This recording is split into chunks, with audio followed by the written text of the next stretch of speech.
Hello, and today we'll be talking about lenses. This time we'll be talking about lenses, but in action. We'll start with 18mm lens. Now, the 18mm is a very wide lens.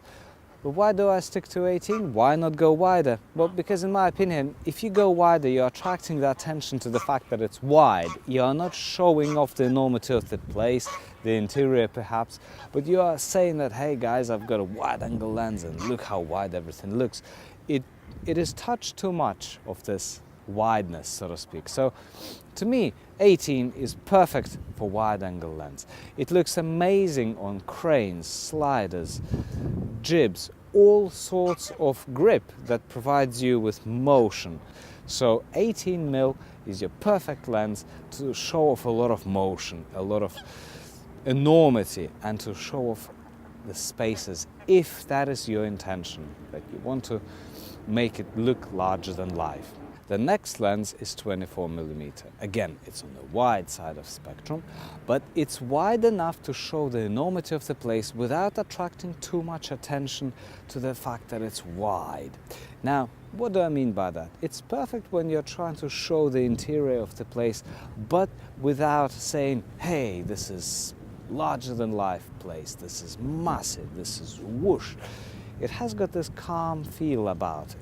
So just like 18mm is designed to show off the enormity of the place, 24mm, I would say, shows off the place almost as it is, but on the wider side of things. The next lens is a 50mm lens. I'm now being shot on a 50mm lens, and it's just like how our eyes see. As I said in the previous video, this is the equivalent of a human eye. It's very sort of stately, it's calm, and it's very good for interviews.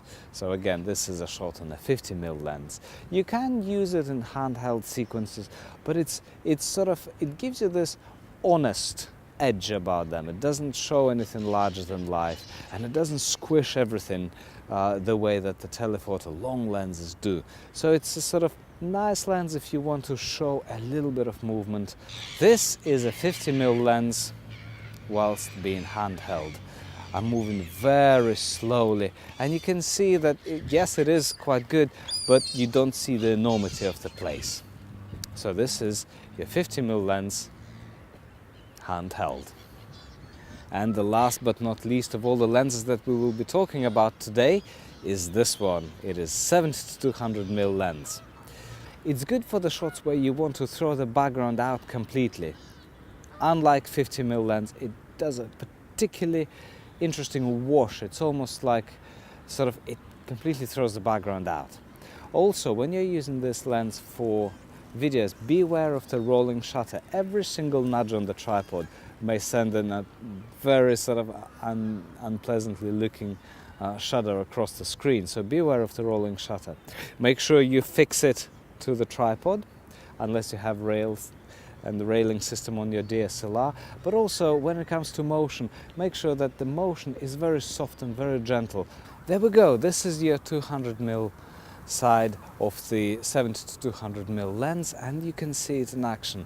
Without me talking too much about it, you can see what it does to the space around it. So as I'm walking, it's better not to do a very sort of dramatic move. Just a gentle pan would do the trick.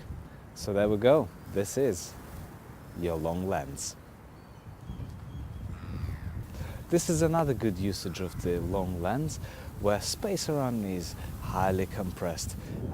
Gentle panning is probably the only kind of motion I would recommend with this lens. Well, that's all for today, folks. So please subscribe to my YouTube channel, give me likes, I love your likes, and I'll see you next time.